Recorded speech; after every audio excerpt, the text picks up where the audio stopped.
Good evening, everybody. Thank you so much for joining us tonight. If it's night where you are, it's night where I am on the East Coast here. We appreciate you being here. My name is Amanda Vitello, and I work with the SpringBoard program here at the College Board. I'm going to act as your host and moderator this evening.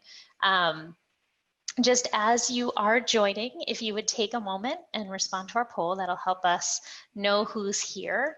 And then also you can go ahead and in the chat, type where you're joining us from. That would be great. And then I'm going to go ahead and have Jessica go ahead and introduce herself, and then we'll pass it on to Tiffany, who's going to be spending the bulk of the time with you today. There we go. Thank you, Amanda. Good evening, everyone. I'm Jessica Brockman. I'm the ELA product manager for SpringBoard. I'm really happy to be here with you this evening, this afternoon, depending where you are. We have another great session that Tiffany has graciously agreed to continue to lead, to support us as we're all going through some really big changes and uncertain times and really wanting to dig into our digital product. So thank you so much for being here, Tiffany. And I'm going to turn it over to you. I'll be answering questions in the Q&A and chat if you have questions. So certainly feel free to post them there. And occasionally I'll chime in when there's something that is beneficial for the whole group to hear. So good to have you. Awesome. Thank you so much. Thank you for responding to the polls and chatting your location. Looks like a bunch of West Coast today. My name is Tiffany. I'm from Aiea, Hawaii, which is on the island of Oahu. And I'm currently starting my 21st year as an educator. The state of Hawaii is one big district. We adopted SpringBoard about 8 years ago. Since then, I love it, use it in my classes, and it's been about 5 years. It's going to start the 6th year of using SBD pretty regularly with my students. Enjoy that. And then this is my 3rd year being a part of the SpringBoard professional learning faculty. So I'm really excited to be working with you all today. Looks like the majority is new to SpringBoard or been teaching SpringBoard for 3 to 4 years, and large majority not using SBD instructionally yet. So that's good. You came to the right place. Okay, so my primary goal today is to highlight places where SBD can help you better support your instruction and your students. We'll mainly be giving a broad overview of SpringBoard Digital's functionality, but also trying to delve into some of the specifics that you will likely need to know as you start the year. Another objective is giving a brief synopsis of what our partner resources can do. Lastly, and perhaps the most important focus, is to help you determine ways to use SBD and the partners to effectively integrate with distance learning instruction.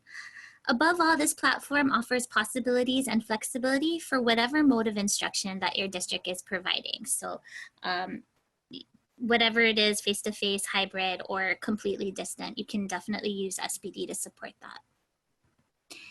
So in a Zoom webinar format, there are tools to encourage interaction because we do want to hear from you. So the Q&A section is for questions about content, functionality, and pedagogy. This section is ideal because you will see the question and answer paired together, and we have a team of people ready to answer questions, so I love it. The chat is the section to share your thoughts and reflections about what I'm covering. You can raise your hand, and then lastly, vote in the polls. So it gives us all a better idea of what everyone is thinking. In our agenda today, we're about to wrap up the opening session, and then we're going to transition to reviewing the new SBD landing page, especially focusing on the resources available on the SpringBoard digital webpage. Then we're going to explore a digital lesson, everything from sharing material through our partner Google Classroom to what tools are available in the ebook to enhance student learning. Next, we'll introduce our other partner resources, namely Revision Assistant and Zinc. And finally, we'll have time for Q&A. In general, this webinar is somewhat of a blend between a big picture view of how SBD can benefit your instructional plan this year and some helpful specifics in using SBD effectively. There's a link to resources for this webinar that you can refer to as we go through this hour and a half. One is a graphic organizer, which you can print out and take notes if you want. And there are also other resources which you can explore at your own pace later. Some videos, some tips and ideas of how to use digital for ELA instruction. And I think we can also post a link in the chat to these resources if you didn't get them. Okay, so we're gonna start at the very beginning with how to log into your SBD educator account. After that, we'll look into creating student accounts and classes, a little overview of the landing page, and some of the SpringBoard digital website guides. Okay, so when I want. Okay, I'm gonna start with the way that I log into my account from my district. So my district is a Clever district. And what this means is that we use the Clever program to sign into many different platforms. I would go to the Clever website. For us, it's clever.com/in-Hawaii. So there's a specific one for your district. And then usually there's some kind of instruction as far as what your username and password is based on. But if you're not sure of your Clever sign-in, then you can click the Get Help Logging In. Okay, so logging in will lead me to my Clever dashboard. You can see that SBD has its own tile. So I would click on the tile and then I'd be taken to the SBD landing page. Okay. The other way, if your district is not a Clever or some other kind of single sign-on district, the login process is as follows. You would go to the specific SpringBoard URL for your district. So right now I'm in a demo account. So this is not the URL that you would use. For Hawaii, that specific URL is hawaii-high.springboardonline.org. So that last part, the springboardonline.org, that part's consistent. You'll just have to find out what your district name is for the first part, okay? So once you get to your login page for your district, then you can sign in with your username and password, okay? If you've never logged in before, you would click on New to Springboard. You'll see that the next screen asks us for an access code. Okay, so this is provided by your district's SpringBoard coordinator or program delivery specialist. Someone at your school who's responsible for ordering the SpringBoard will have this access code. So after entering the code, the process is set up to automatically create your account where you can choose your password and it'll give you your username. If you have an account and you've forgotten your password, then you can click on Forgot Password and then it'll ask you to put in your username and then they'll email you your password or a reset link. Yeah, and I just wanted to say, you know, while Tiffany's walked us through Clever and logging in, which is a single sign-on experience, and then also a non-single sign-on login, we do also support ClassLink. So if you use ClassLink, your login experience will be very similar to what Tiffany just walked us through for Clever. Thank you, Amanda. Okay, so now we're all logged in. Let's take a brief look at the landing page. The tech team for SBD updated this experience on user feedback from educators and students, and they're continuing to work to increase the effectiveness and accessibility of the platform. So they're working really hard. This landing page and resources definitely works in progress. So new things will be added and modified, and you can keep up to date by accessing, so there's usually a yellow scroll across the top. I'm constantly in this account, so that's why my yellow scroll is not there. But you can get to what's new also on the footer with this yellow box. And if you click it, then it'll list down like the new things that have been added or modified. The next banner includes the College Board SpringBoard webpage button. So I'm going to click on it here. If you click on this button, you will connect to the new webpage. So veteran users may have noticed that the SpringBoard community message boards, that's no longer a feature. So instead, this webpage will be the place where you can access resources and get support as you navigate through Springboard and SBD. So there's this tab here, Springboard Digital. You can click on the home, and then this houses a lot of these specific how-to guides. It's with screenshots. So remember how we walked through just now how to log in to your educator account? Here it is right here. So you'll find that step-by-step with screenshots of what we just went over. And other processes that I'll go over today are also found in guide form. So like navigating and interacting with your ebook, how to create your class roster, all those things are there. Because I know as you get closer to starting your school year, my students come like next week, it's gonna be awesome. There's a lot of new information coming at you all at once. So you may not remember what we've gone over today in detail. So this webpage is a useful resource that you can access at your own pace. And more is going to be added to this webpage constantly, so please check back periodically. Okay, very briefly, let me go over some of the other landing page features you will use often. So next to the website button is the Springboard home button. So anywhere you are on the landing page, if you're in your ebook, if you press this button here, it'll take you back to the home or the landing page right here. This is the class toggle, so you can get easily to any of your classes by clicking on it, and it is a drop-down menu. The large blue banner here is your digital instructional materials. So again, this is easy to toggle. Here's where you can access other products for your class, such as the new language workshops or the close reading or writing workshops. So you can switch to those materials easily.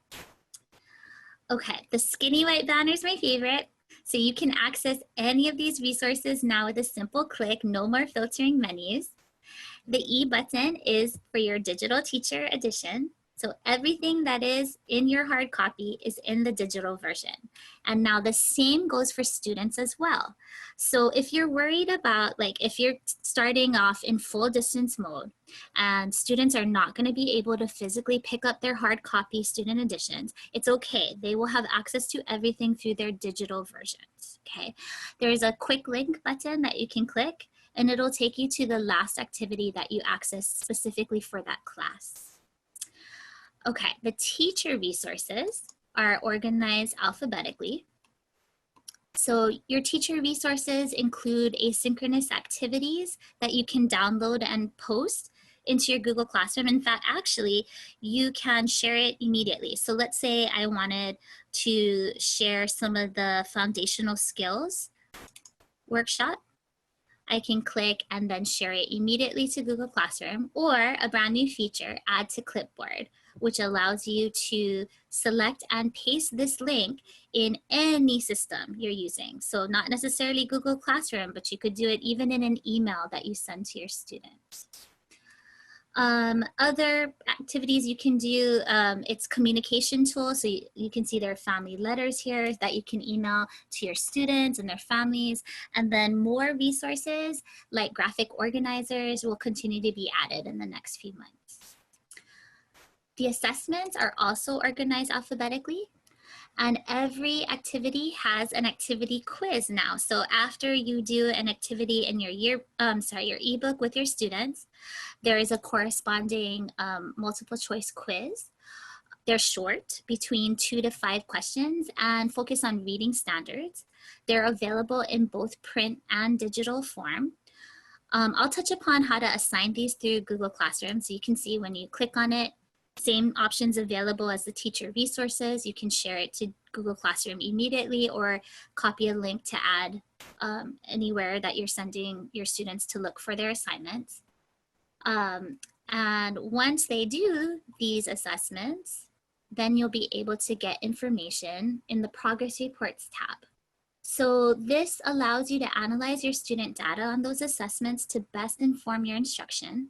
And it can also be a good tool of communication. Like you can see there's a progress report that you could email home or possibly to parents and your students. The professional learning tab gives you access to modules hosted on academic merit. So this is a great way to get a refresher. If it's been a while since your initial institute. So you can see the foundational modules are here, all about purposeful planning and unpacking an embedded assessment. There's also a new workshop module for the language workshops. So we highly encourage you browse through both of these tabs when you get a chance, refresh where you are. Okay, finally, we have the class. Oh, I'm sorry to interrupt. I just wanted to address a question that's coming up in the chat, but also since we've kind of moved past logging in. So Tiffany explained the Clever experience, and if your district uses Clever, it does mean that you can't access materials until they have released rosters to you. So if you're having issues, that is something you'll want to make sure to communicate to your district leadership or your IT, because they will need to release rosters in order for you to see information. And then we still have coaching and instructional coaches and administrative accounts. But again, if there is Clever, that has to be set up through your IT team to ensure that you would have access to that information. And then you would still be able to use the platform the same way. And then the last question was around the family letters we actually have them in several translations, and you can preview them and they're editable. So I just wanted to make sure, since you're going through all those resources, that we address some of those larger questions. And the add to clipboard feature that Tiffany was mentioning is really a link that is specific to that class. So your student has to be logged in and they have to be registered in your class in order to use that link. So that goes for any feature that uses the add to clipboard. You would have to use that. They would have to be logged in, and they would have to be a part of the class that you have made this assignment in. So just to be clear about that. And then again, any of the content updates that Tiffany is featuring are related to our new national edition. Even though the digital experience is the same across all of our editions, so California, Texas, national, there are some differences in what content you have because of state adoptions or those sorts of things. Thank you, Jessica. Yeah. So we were on class rostering. So in a Clever district or a single sign-on district, right, that's automatically done. They are created for you. And all you need to do is assign the instructional materials or product to the class. Now it's even easier than ever because you can actually add, if you go to that menu with the materials, there should be a button here that says you can add a product. I may be not in the right account for that. I'm not sure. But there'd be a way that you can click on that and then just add the product. So you wouldn't even have to be on your class roster page. But the old way still works, and I'm going to show you that way too. So to add a product to a class that's already been added for you, you would look for where it says add products, click that open, and then select what product you want to put for that class. So for each of your class periods, you would have to assign a product to them. And then in a Clever district, all of your classes would be, or all of your students would be already added for you. Okay. Now, if you're not in a Clever single sign-on district, then you will go to this class roster tab and click on create a class. So you're going to set up all of the details, including your class name, the subject, which is ELA, period, as well as the start and end date. So that most cases, this is your whole school year. And then similar to what you did for the Clever district, you have to assign the product to it. And then finally, you would take note of your class code. Okay, so here's that class access code here. So your students will use this code to join your class. Okay.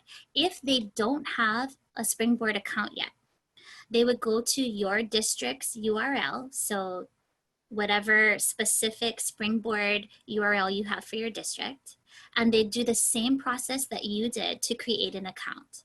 So they would hit new to Springboard, and then when it asks for the class, or when it asks for an access code, that's where they would put in your specific class access code.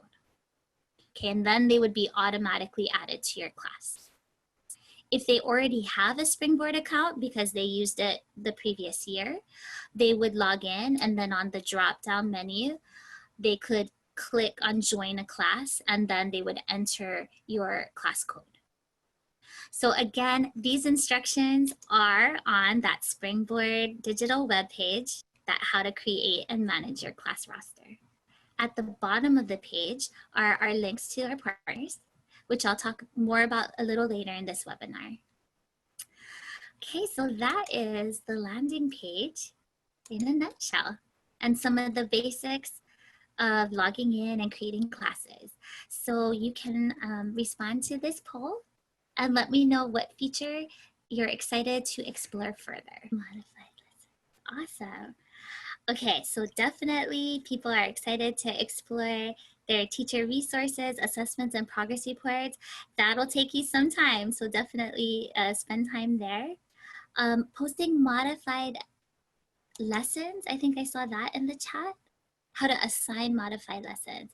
I'm gonna actually, that's in the next section. We'll talk about how to go through a digital lesson with your students, and hopefully that will help answer what you were thinking about, Susan. Thank you. Does California Edition have a quiz for each? Okay. Okay, so let's move on now to the lesson experience. Okay, so in this section, we'll learn about accessing the ebook from learning management systems, including Google Classroom, and then touching on some others and sharing those materials with students. And then I'll walk you through how I plan a lesson based on the SPD materials and what I do with my students. So it'll involve some of the features that the ebook has, teacher wrap, and things like that.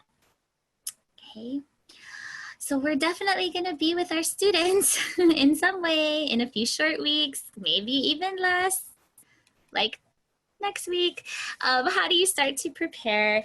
Ideally, you will have the time to sit and explore these materials and go through that purposeful planning process we learned in our initial institute. So there's that refresher module if you need. And let's say that you've done that, and now it's time to look at an individual activity. So whether you plan to project your copy or share your screen with your ebook during synchronous learning time, or you're going to have students access their own digital ebooks and work independently, there's a lot of flexibility. So before I show you how to share ebook materials through Google Classroom, I want to talk about how the ebook can be accessed from other learning management systems. So since the large majority of Springboard educators and their district use Google Classroom, that's why Springboard focused on integrating with that system. But we know that there are districts also using Canvas or Schoology, and we want to assure you that everything that I'm doing in SPD, it works the same with these systems like it has in the past. So here's a screenshot of what you would see in the Canvas learning management system. So you can access the ebook from the assignments link on the left side menu. And then in the Schoology learning management system, again, it's a left side menu. I think the title is materials. Yeah, and just to clarify, Schoology and Canvas can be set up in different ways depending on how your district has configured it. So the main takeaway here is that there will be sort of a wrap around the outside of the Springboard digital ebook and platform, and you'll assign assessments and activities in the same way you assign any assessment or any activity in Schoology or Canvas. and you'll access Springboard Digital in the place where you go to access your curricular resources. Again, it will vary depending on the district setup, but everything that Tiffany is going to walk through in terms of annotating and all of the functionality within the Springboard Digital platform, you will have access to in your Springboard Digital platform through Schoology or Canvas, and it'll work exactly the same way. And then if you don't have either of those three big learning management systems, you can still, again, log in through that Springboard specific URL for your district and access your ebook, and your students can do the same. Okay. Tiffany, oops, sorry.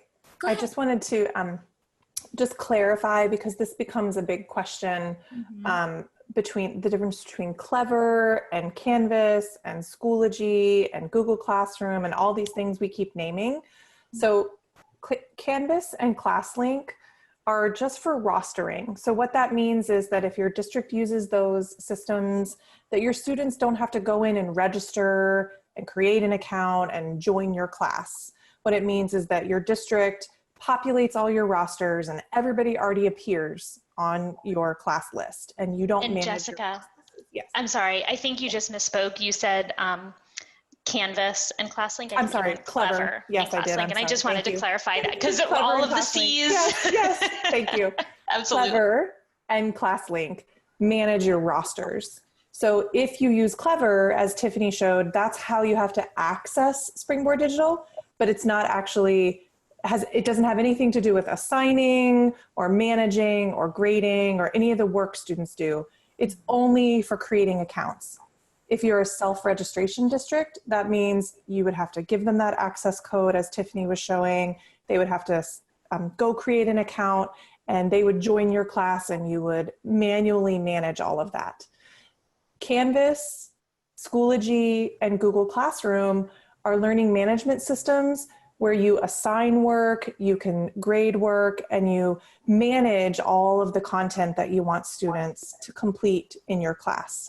So there's a difference between just getting access and then how you use those assignments. So if your district is not using any of those things actively, then you could use Google Classroom through your own method if you wanted to have a way to manage it, or you could simply use whatever sort of method you want. That's what the clipboard option is for, that you could easily assign, because it assigns to a whole class when you create a clipboard, a link in the clipboard. So I just wanted to clarify, because that's always a big point of confusion, is trying to understand the difference between all these different programs that get used with the digital. So I hope that helped. Absolutely. Thank you.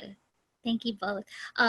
And, you know, given the way that things are going and how we're increasingly going to be using online format and distance learning, I mean, you're probably, sometimes your school is signing up for a bunch of different digital applications, you know, like Flipgrid and No Red Ink and all of these different things, and it's really hard to keep things straight.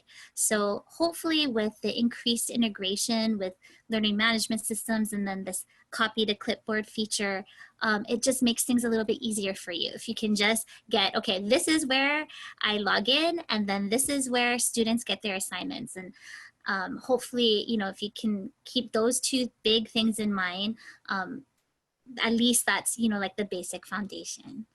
So that'll be good. Okay, one more thing I want to show you before I dive into how to share the ebook materials and everything like that with your students. Okay, in your ebooks, I just clicked that ebook link. There is a table of contents icon here at the top left.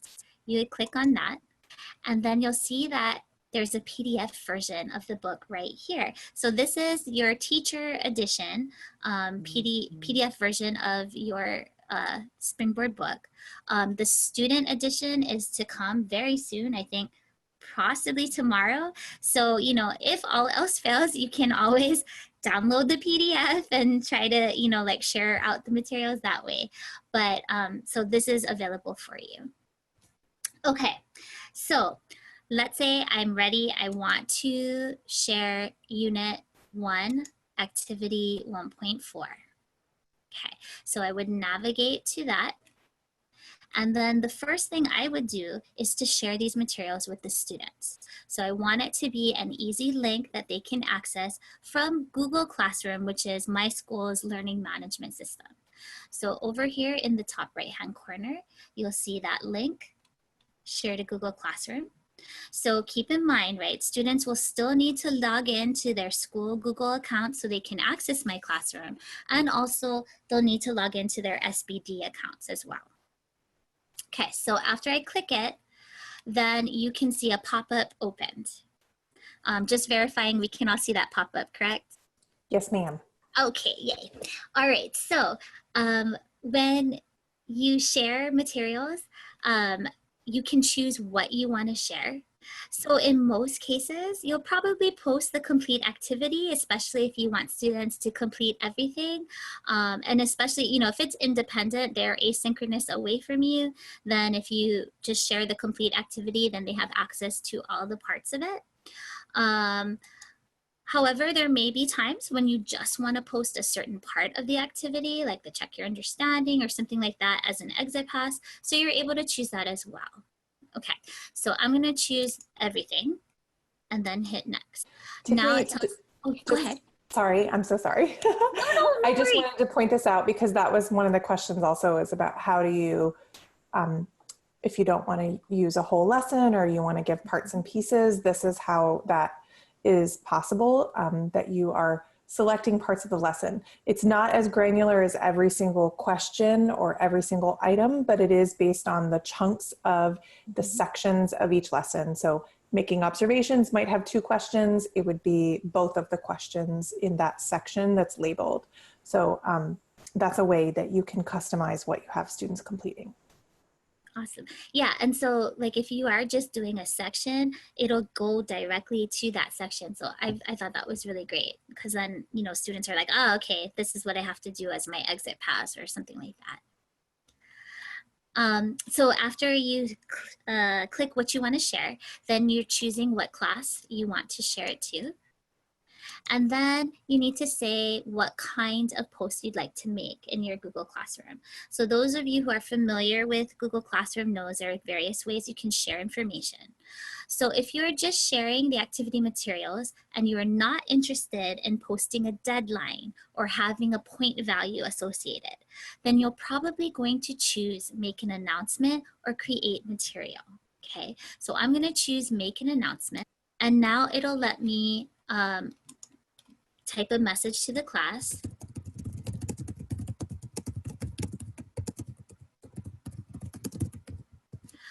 I can choose which students I want to post it specifically to. So if you are on like a group A, group B sort of blended learning system where some go to school one day and others don't, you could just choose those students. And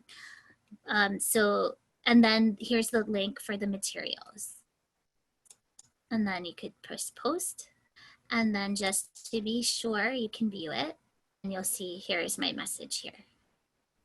So now I know students can easily access those materials. All they have to do is click the link, and then, you know, as long as they're logged in, they'll go directly there. So once I'm satisfied they have the materials, the next step I do is to look at the teacher wrap. So that's this icon here that looks like a map, to get a sense of how the activity could be laid out.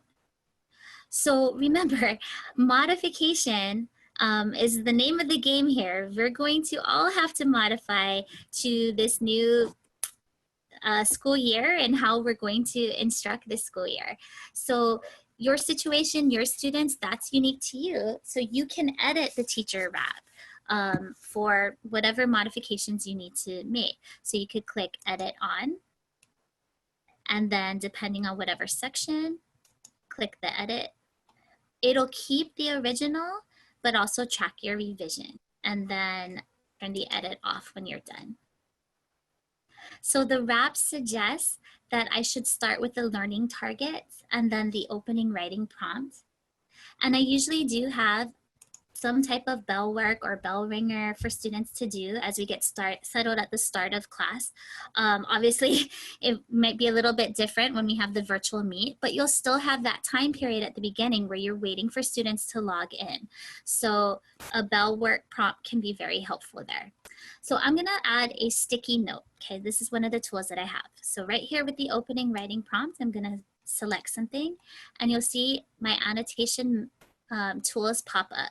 So I'm gonna hit sticky note and open it up. This allows me to title my sticky note to the students, type a message for them,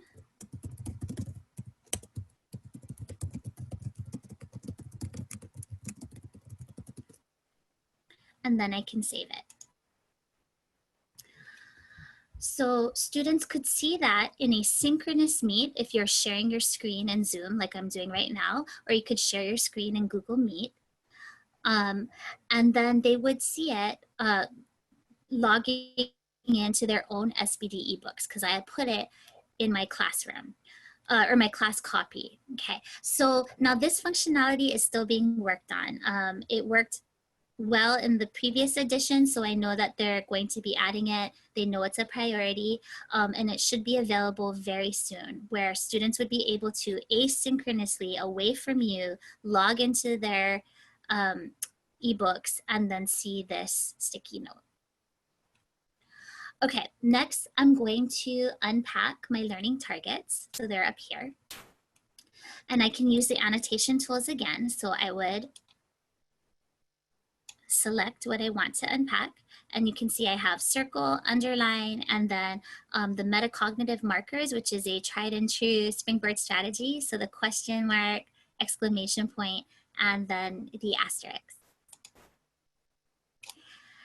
And then I'm going to circle the skill, underline the knowledge, the content knowledge. And I can do that again with my students synchronously, or I can do it ahead of time and then they can just see it in their own copies. One of the principles of SpringBoard is backwards design. So that means each activity purposefully leads up to the embedded assessment or culminating final project of the unit. So normally I'd have an unpacked embedded assessment posted in my classroom. I have a little red arrow. I move the arrow depending on what we're focusing on that day. Okay, guys, this is how it relates to your embedded assessment, and so that people know and can focus. So in my district, though, we are going to be distance learning for the first month at least. So instead, I'm going to make an unpacked embedded assessment in Google Drawing, or I could do it in a Google Doc, depending on what kind of format I want to use. And then I can post this right into my Google Classroom, because these are my classrooms for my students, right? So I can post it as a material here, or I can share it onto their ebook. So I can click share on my doc, copy that link, go back and add it in by clicking add link, and then I can just paste that link in there. So now they don't even have to go back to their Google Classroom tab to look for that unpack. They can click on the link and it'll open up automatically. And then I can say, hey guys, we are focusing on this part of the EA today, et cetera, et cetera. Okay, then as I continue to go through the activity, looking at the teacher wrap, I see the about the author. And the wrap recommends emphasizing the information that the author, so this is Edward P. Jones, writes about real places and buildings, especially Washington, D.C., where he grew up. So because I know I'm going to be full distance, this allows me to think, okay, what can I show my students to bring that information to light? So I take a quick skim of the text and realize that it is about the narrator and her mother walking to school. So I open up Google Maps and I find out the route that they took to get to the school. So then I can click and make this link and put it into their ebook, or I can just have it on a tab like you're seeing now and then just briefly mention it. But so it's a place where now students can have more of a connection to the text. Hey, this is the route that they took. it says it only takes 8 minutes, but the narrator is a kindergartner in the story. So we all have little siblings or maybe, you know, children, and we know that 8 minutes with a kindergartner, easily double that. So it gives them more of a connection to the characters and events in the reading. Okay, proceeding back through, I do see the vocabulary terms, but I notice that they are only specific to the text. So I'm probably not gonna have students add them to a word wall, but I might have some images ready to show, like maybe some pictures and some tabs to show for clarification. If somebody doesn't know what a plait is, then I may have a picture of a girl with braids to show them that that's what plaits are. Okay, the as you read instructions show that students should focus on details for characters and setting. Okay, those are two different things that I want my students to concentrate on. So I'm going to highlight them in different colors. So again, after selecting, my annotation tools come up and you'll see all of these colors available. So I'm going to highlight characters in orange and then in green for setting. Okay, so the reason I'm highlighting them in different colors is because I want my students to mimic that same pattern. So as they go through their ebook and annotate the text, I want them to highlight things in orange that refer to characters, details about characters, and then things in green for details about the setting.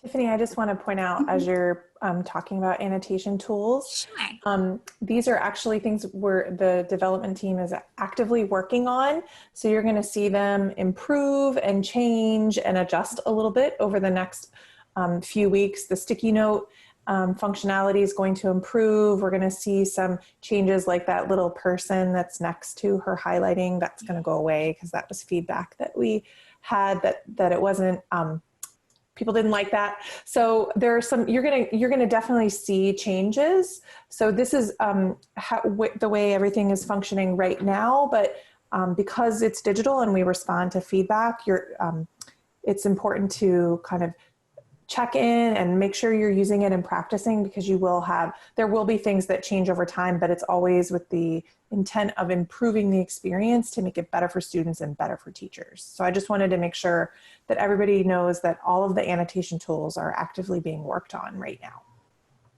Thank you. And in the previous experiences, the annotation tools are my go-to. Even if you were just projecting or sharing your screen synchronously, and you didn't need them to access, like students to access it on their own time, just to show this with the different highlights and everything, it really helps students organize, hone in. I think they really interact better with it because of these annotation tools. So I do like them a lot. Okay, so they're going to be looking for characters and setting, they're going to be annotating their own ebooks for that. When we go through the text, what my choice would be is to play the audio. Okay, so each passage each text that SpringBoard has, there is this audio feature. And the reason I'm choosing to play the audio is because I really want students to just focus on finding the details and annotating the text. I don't want them to worry about reading fluency. Like if I ask them to read it aloud, some of them might not feel comfortable with that. And really this is about finding details about characters and setting. So I'm going to play the audio. The First Day by Edward P. Jones. On an otherwise unremarkable September morning, long before I learned to be a Okay, and then I could do that synchronously in a Meet, or this audio feature is also available on the student ebook. So if they're doing this independently, they can still use this feature and then just focus on the annotating as the passage is read aloud. I have a high EL population in my district. So in order to further support the reading of the text, what I could do is to select any part of the text and encourage students to use Google Translate. So you could paste it in, and then I chose Filipino, although as I look, I'm not sure whether it's Tagalog or Ilocano, and that matters a lot in my district. So, they could, look at the translation to further support themselves. Okay, so So now continuing through the activity, there's some working from the text questions. So you can see that this is a table that students can respond to. So each of their SBD books, ebooks, it's individual, they would respond in this table. If they wanted to make a text response, you would click A and they would type and save it.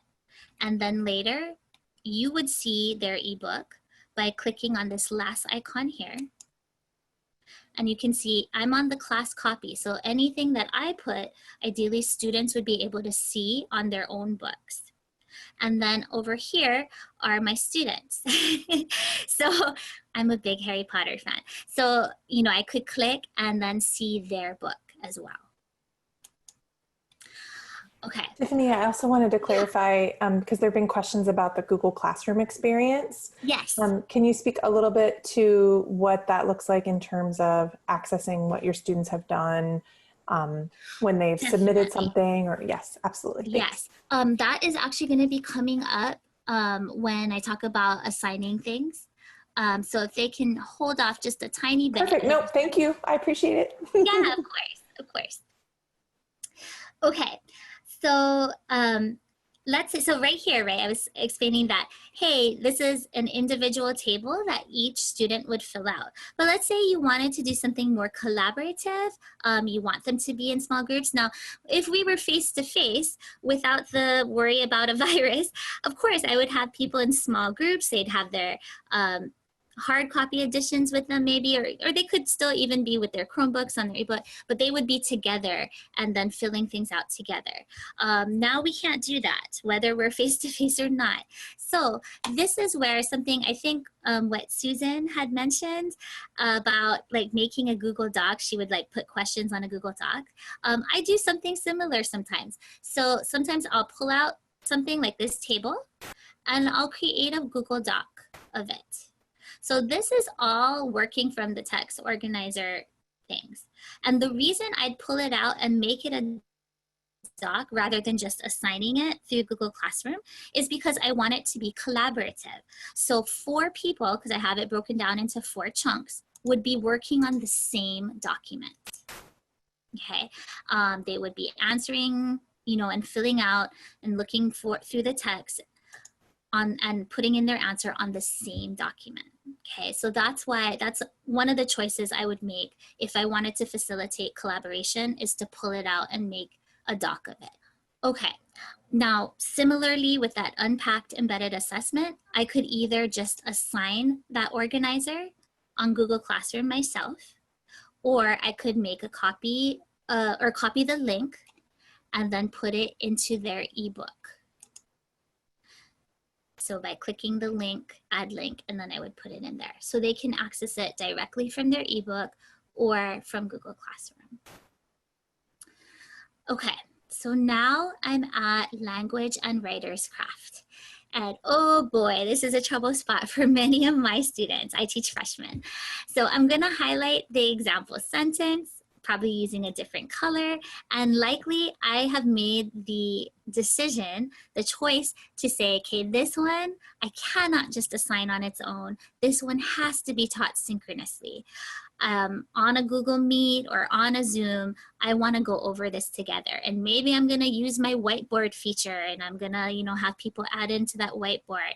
But somehow I'm going to make this a lot more explicit instruction. We're going to practice together, you know, as a class or as small groups, not independently.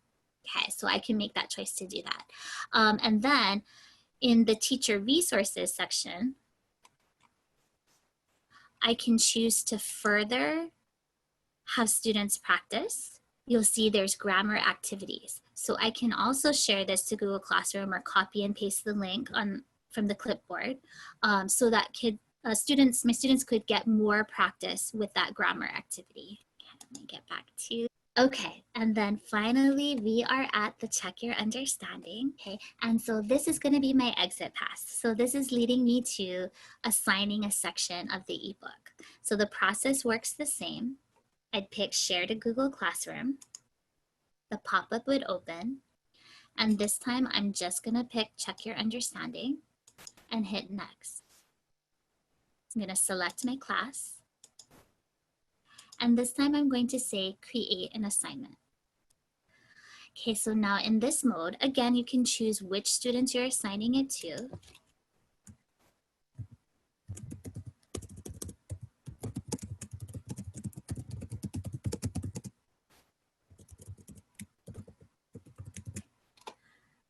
Okay. I have my instructions. Here is the link that they can go to get directly to the check your understanding. And now I have some options. So I can assign a point value to it. The default is 100, but you can change that. I can assign a due date. And then I can also put it in a topic. So 1.4 is part of Unit 1, EA1, so I can organize it that way to help students find it more. You may have a different way of organizing your topics. You could do it by the week or whatever it is. And then you click Assign. Okay, and then when you hit View to verify, you can see that they can access it now from the stream or in their classwork tab. Okay, so now students have work assigned to them, and this, thank you for being patient. This is where I'm gonna go over a little bit of the student experience and then how we can evaluate work. Once the student has work assigned to them, they're able to complete the work in their digital ebooks. So if I assigned work, the student would be able to click the link, complete the work in their copy, okay? And then what they would do, now this is still like the educator view. I'm just looking at one of my sample students' ebook, but the experience is the same. After they're done filling out what you want them to fill out, answering the question, they would hit the print icon in the top right corner. This window would open up, like a print window would open up. And then instead of going to a printer, they would select the Save as PDF option. Then they would save it and it would go to their device, whatever they're working on, laptop, Chromebook. And then what they could do is upload it to their Google Classroom. So when they open it up, there's a place where you can attach a document. So they would attach that PDF and then click Turn In. So that now as a teacher, I can see, yes, this student has turned in their work.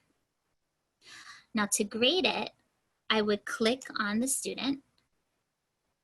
And then this is specific to Google Classroom. This menu would pop up where I am able to scroll and look through what the student did. And then I could give a comment and I can give them a grade. And it's a little bit easier than clicking and looking in every single student's ebook, because with Google Classroom, if I had a bunch of different students added, all they would have to do is click next, next, next, and it would bring up their PDF file. So hopefully that answered that question of, you know, then once a student has gotten the work, how do they give it to you, and then how do you grade it? So in a Google Classroom situation, that's how it's done. I think differently for other LMSs, if somebody wants to speak to that. Sure. So, oh, and just checking, you guys can hear me? Yes. Perfect. Yeah, so the assignment process, if you're using Schoology or Canvas, is going to run through Schoology or Canvas. And so, you know, we're showing Google Classroom here because this is the most used learning management system across the country, and also because schools and districts can customize their Schoology and Canvas layout and experience. And so, you know, if you're having questions about how to assign or grade within Schoology or Canvas, you need to go to your school or district IT support to understand how they've set that up. That's not something that would exist within SpringBoard Digital. It would exist within your learning management system. Also, Tiffany, we had a question about what the student experience looks like in Google Classroom. Is that something you're able to show us? I don't want to disrupt too much, but just that process you showed was super helpful just now, but they just wanted to make sure they understood what the student experience looks like again. So, like what a student would see. Yeah, when they click the link and then they do the assignment and save as PDF, just so that they understand what the student experience is. Unfortunately, I can't because it would have to be the student's Google account to show you what the classroom looks like from their perspective. But the process is the same as what you demonstrated, right? Saving it as the PDF and then turning it in. Uploading it, yeah, and turning it in that way. And that is something, you know, the students that I have, our whole district, so including our elementary feeder schools, have chosen Google Classroom as their LMS. And so they had been using that from, I would say, I think this is probably my 4th year of Classroom. And Classroom has changed a lot since then too.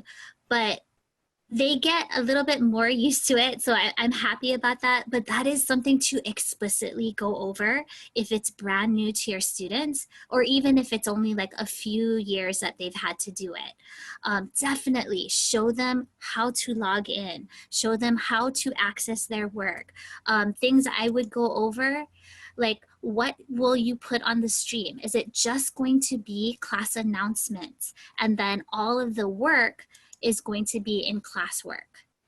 Some people choose to do that. Other people, like you can see, I have notifications to show any new assignment also on the stream so that they can get it 2 ways. That's super helpful. Yeah, I mean, that Google Classroom itself has lots of support for teachers and students to help you understand and really like experience the platform. So just as Amanda said, if you're using Canvas or Schoology, you're going to want to go to your district support and really ask questions about the expectations and the design and setup of that platform. Google Classroom has a number of supports for how to use Google Classroom and what things look like and really how to get through that process. Truly it does. They're very responsive to feedback as well though. So, you know, if you have questions and stuff, there are forums that you can post on. There are a lot of YouTube video tutorials. People are crazy about that now because, you know, of the situation that we're in. So if you do a little bit of Googling and YouTubing, chances are you'll be able to find an answer to what you're looking for too. Okay, so let's say I do want to assess my students' reading comprehension for this activity. So I'm going to do and assign the activity quiz. So 1.4 grade 9 activity quiz. So I'm going to click on that. And then again, I can share it directly to Google Classroom using the same process that I modeled when you share your ebook material and also when I shared the Check Your Understanding. And then it would post onto your Google Classroom. So I had done this earlier with my friend who I forced to help me on these webinars. So she was able to click on, log into her, both her school account and then also her SBD account for my class, and then click this link to complete the digital quiz. So let me just show you what that quiz looks like briefly so you have an idea. Where did it go? So you can see that this quiz is only 2 questions long and it relates to these 2 reading standards. And then there'll be questions and it's multiple choice. You can see what the correct answer is in this preview and how things line up. So from my friend's testimony, when she took the quiz, she did the 2 questions and then she hit submit. And then it just closed out for her. We were both a little surprised because it was the first time. So she's like, where did my work go? And then I was like, well, it's not in Google Classroom. So the work is actually in the progress reports. And so there you're able to see my friend who took the test and what questions she got right, what questions she got wrong. And there's other information available here if you click on it and expand it out. And then I can release the grades back to her. But because I'm using Google Classroom, I would look at it and then I would enter it myself. So she clicked that she completed it. So then I can just give her the grade here and return it to her that way. Yeah, and I wanted to just clarify, the reason there's that release grades button is because we don't want students to see the results immediately and then be able to share the information with friends. So it's really a way to prevent students from cheating.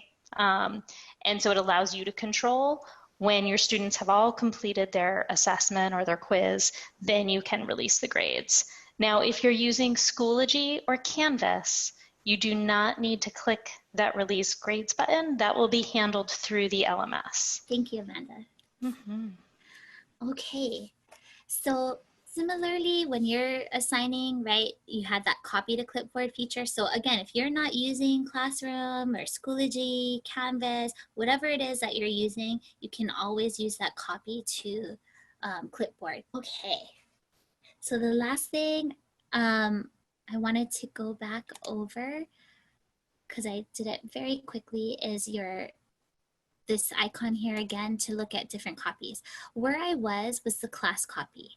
Every student in that class would be able to see the things I did to that copy.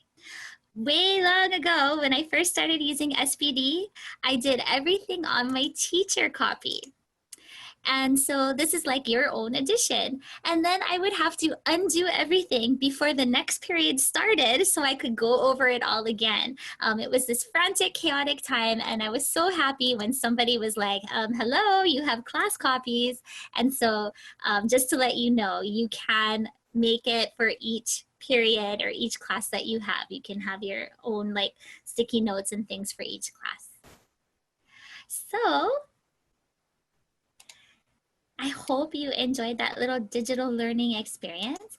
Please tell us in the poll, what tool, ebook tool, are you most excited about and the facilitation of working with a learning management system? And then how are you going to use these in your classroom? Go ahead and chat that. It looks like Tiffany, whoops. I think I'm sharing the wrong results here. My apologies. Let me get the right one here. Looks like folks are really excited about the annotation tools, about assigning and evaluating within Google Classroom, and the activity quizzes. Excellent. So that's great. Thank you so much, everybody. Okay, so the next thing that we're going to look at is our partners. So we spent time showcasing Google Classroom during our last segment. So now we'll focus on the other two. Oh, one more thing. Sorry, I forgot. What I just went over in about like all the tools you can use in your ebook, right here on the SpringBoard digital website, navigating and interacting with ELA course ebook. So you can get back to that and kind of look things over at your own pace. Okay, so we're gonna start with Turnitin Revision Assistant. This is our partner, and it is a tool to help students with writing focused embedded assessments. So currently with the new National 2021 edition, only some of the embedded assessments have revision assistant capability. And that's because the system is designed to use actual student writing along with the scoring guide criteria to craft helpful feedback. So until students are actually using it, doing those EAs and uploading it to Revision Assistant, we won't really have, too many embedded assessments available. So, but as the new editions are used, more will become available through Revision Assistant. And just to clarify, Tiffany, that's specifically in 9th and 10th grade where we had big changes to, or high school in general, where we went from 5 units to 4 units. So in that process, there were changes to the embedded assessments. This is only for national and of course for our new Texas edition, which was new all around. They didn't have revision assistant at all. So there are fewer available in high school right now, but there are still all of the same available in middle school as there were previously. We just had some big changes in high school that we have to do some catching up over the next year. So if you are interested in participating in submitting student work, keep an eye out and keep a lookout, because we will definitely be reaching out to our teachers to get help on that. Thank you. All right, so you'll know which ones are available because it'll say in the table of contents, revision assistant on. I'm going to actually show you my student screen now, because revision assistant is really for the student more than anything else. This is something that they can use asynchronously, independent from you. So if they looked at the table of contents, here is where they would see revision assistant is on. There's a little icon there. So this is what they would see. And in this embedded assessment, they needed to write a passage analysis of a key coming of age scene in To Kill a Mockingbird. So they would click on the revision assistant button. This is my student account. This is the first time Penelope Clearwater is logging in. So she'll just agree and enter. Okay, and you can see that this is where she can start pre-writing, or if she's already got drafts written, she can start writing here. I'm gonna go ahead and paste some of the student exemplar. Okay, so this is after writing a bunch. You can see it says signal check. Now, if Penelope had only written a couple of sentences and hit the signal check button, she would get a message that would say, that's too short, can't signal check it, please write some more, okay? In my personal experience, people love hitting this signal check button. They hit it all the time. So I have to encourage them, hey, you need to write more, you need to revise more before you signal check again. So these signal checks are based on SpringBoard scoring guides and criteria. So ideas, structure, use of language.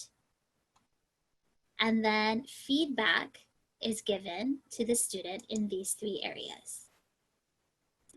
Both positive feedback and also feedback for improvement.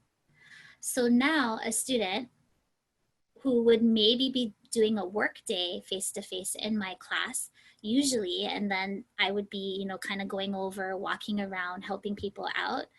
Now that we're distance, they can use revision assistants to help give them feedback and revision advice. And then they can resubmit again and again. Now on this teacher end, I could see the students' drafts, and then I can look at all of the drafts in my class and then see if there's common areas of need. So that here is saying that my language, or my students' language, is too informal.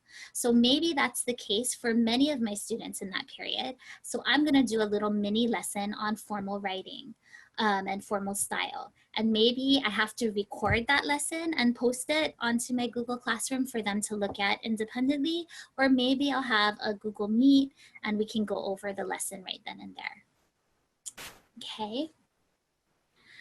Okay, the next step is Zinc Learning Labs. This is my favorite. I saved the best for last. There are so many opportunities to use this resource. So we'll go over all of the things that Zinc can offer for your students, especially in that distance learning situation. Okay, so I'm gonna click my home button. So when school shut down in Hawaii, we had finished 3/4 of the year, but I know that some schools had even less time than that. We've been wondering, like what did our students, what did they lose in that time away? Where are they now? One of the first things that you can do with Zinc is to do a diagnostic or placement test. When I assign this to my students, I'm going to make sure they know it's not like I'm testing you right out of the gates and like you're gonna get a bad grade on it. We just don't know what students experienced during that time, how stressed they were, how were they able to complete their work or not complete their work. So this is a good way to help assess their reading, and I'm going to tell them about that this is more about me learning about you and your needs and where we need to go from than me testing you on something. When I give them that test, they get a Zinc level, and what these Zinc levels are, it corresponds to lexile bands and also to grade levels. And then there are some qualitative descriptions as well. I'm going to be looking for my students should be right around here in this level 4 area, but I would not be surprised if, because of the way things were last year, if they're maybe in level 3 or level 2. Once Zinc determines that level, then I can assign things based on each student's individual level. Okay. Vocabulary is the first feature I want to go over, because you can actually assign a vocabulary set specifically based on your SpringBoard unit. So you can go onto category and then 2021 SpringBoard. These sets are based on academic vocabulary and literary terms, or on terms in text in that unit. You can see Zinc create some, but also as teachers are using the edition, they can create and let it be public for other teachers to use. Once you assign a set to a class, then you're able to do some differentiation. You can assign it only to certain students in the class or to the whole class. And then further differentiating, you can use different settings for different students. So a lot of it you can, for example, the enable timer. Some people may respond well to that and like it will spur them to do their best. Other people have like negative pressure. So I can decide when I want to do that. The whole vocabulary exercises and the gameplay, they're done with the research-based strategy of spaced repetition. So that means that students would learn the words and then they don't have access for it for a specific amount of time. And then they would have access to it again. So that could be ideal for maybe that blended learning situation. So you work first with students face-to-face, and then they would continue to study the vocab independently. But you, in general, they just love playing the games and competing with each other. So that's always nice. Okay, articles and text. Same thing. You can assign from content category articles and texts that are directly related to the SpringBoard unit that you're working on. So here's grade 9, unit 1. You can also assign based on their difficulty level, based on the reading standards, Zinc skills, which is like the reading standards. And then you can even assign based on reading time. So if you're just looking for a quick bell work activity for students to do, you could look for an article that's between 0 to 5 minutes. Each article and text has associated questions and a writing prompt, so you can print that out and use it in a hard copy format, or you can assign it digitally. There's also comparison quizzes. And this makes the student look at 2 articles with similar topics or themes, and then asking them questions based on both articles. And the writing prompt would be based on both. So they're forced to synthesize that information. All of these articles and texts could be useful on those off-cycle days when they're not with you in the classroom, or for specific time periods when you are synchronous.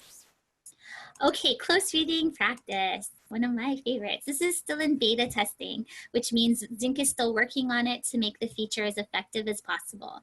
So the close reading experience includes videos from mentors. So you can see the pictures of the mentors on the side. And it helps guide students interactively through the text. So students would type in responses and annotate the text throughout the experience. Chimamanda Ngozi Adichie grew up in a college town in southern Nigeria. This passage opens her best-selling short book that grew out of her hit TEDx video. A feminist is a person who believes in equal rights for women. Okay, so now you'll see Give the passage a quick text. first read. And in this area right here on your right side of the screen, this is where they'll have the interactive questions. Of course, these are not live responses, but they're very close. I can't stress enough how interesting this is. It's very interactive. Students can pick answers that they want. They can type in chat. They're going to be annotating here, highlighting, selecting certain sentences. If I just hit proceed. How was that? How well would you say you understood this text from that first read? You can see then they can select that. Okay, now if I hit that proceed too quickly, the mentor will actually say, not that quick, you know, try again. So they do kind of look at how quickly a student is going through it, if they're just hitting the button or if they're actually trying to do the exercise. The best way to learn about close reading experience is to try it for yourself. I highly recommend it. I had a fun, I mean, I know we're all English teachers here, right? So we geek out a little bit on this stuff. So there's some lessons that you can play as a student. And then of course you can always preview for that particular text. Okay, last thing is the reading sprints. Tiffany, as Yes. you're navigating there, just at some point, would you talk about how you use Zinc with your Google Classroom, or if you don't use it with Google Classroom, just talk to that a little bit? Okay, that's an excellent question. Unlike our SBD materials, I can't post like this assignment to my Google Classroom directly because Zinc is its own, it's a partner. It has its own site, this landing page. But what I can do is I can make an assignment that says, okay, you know, like go to Zinc and complete vocabulary set A. And then, you know, I'll have them go to their Zinc page and then complete it. And then I'd have to look in Zinc to see whether that was done. There's like reports that I can go to. And then I could then go back to Classroom and post, you know, the grade for it there. So it's not as seamless as the integration with our ebook and other parts of SBD, but there is a way that I can say, okay, hey, because they're going to be used to going to Google Classroom for all of their assignments. So I don't want to have them not, I want to keep that experience consistent. So I would probably put a post that says, hey, go to your Zinc and complete it there. All right, so with these reading sprints, I know I personally plan to use them. My school is doing a hybrid schedule. Well, it's starting distance and then it's gonna maybe move to a hybrid schedule. So these sprints are created based on a diagnostic test. So if it's been 3 weeks since students have taken that diagnostic, then Zinc will have them complete another one. So then it is differentiated for each student in my class. With the sprints, I can choose between 3 weeks and 6 weeks. So I can choose the duration. And then I can choose the amount of material, so comprehensive or light. So you can see if I'm doing a 6-week comprehensive sprint, then automatically kids could log into Zinc and every week they would get 2 close reading exercises, 2 article quizzes, and 2 vocabulary decks. I don't have to assign it for them. Once I assign the sprint, then Zinc chooses for them based on their levels. So it's extremely useful if you're saying like you have a schedule where you're 3 weeks on and then 3 weeks off, because you can assign these sprints on the weeks that you're off and not seeing those students. The only difference between comprehensive and light is just the close reading experiences, where comprehensive would do both the CREs, articles, and vocabulary. So I really, really believe that this Zinc feature and all the features I showed you in Zinc can provide quality asynchronous independent instruction for our students. So I will plan to use this for students to do independently. So I hope you are excited about our partners and what they can do for our classrooms. Hey, Tiffany, I'm sorry, before you jump off Zinc, there was a question about the reports, whether in the reports you can see the answers to the close reading exercises. In the reports, no. These are just like for your classes. So, okay, how many of them are using Zinc? Did they complete the assignments, their placements and things like that? You can even have student reports also that you can use as like progress reports to communicate to families. But if I'm not mistaken, I think part of why that's the case is because it's designed to be active practice they're engaging with, and not necessarily a reporting that's in its own isolation. But if you have them do a sprint, it will report all sorts of information about what they do over the course of that whole sprint. So Zinc has a variety of reporting features depending on which component you're using. Yeah, I'm not quite sure if, like, as a teacher, I'd be able to see the answers to that. I would probably preview through just to get an idea, but I think it's more the process. Exactly. Their design really is that the close reading experiences are not so much of an assessment as they are an experience that focuses on the process for students.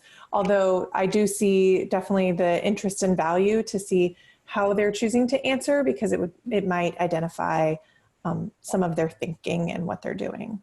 So great question. So if you could vote in the fall, what partnership resource are you most excited about? And then you can chat how you might use them in your classroom. Zinc! Was I biased? I'm always so happy when I talk about Zinc.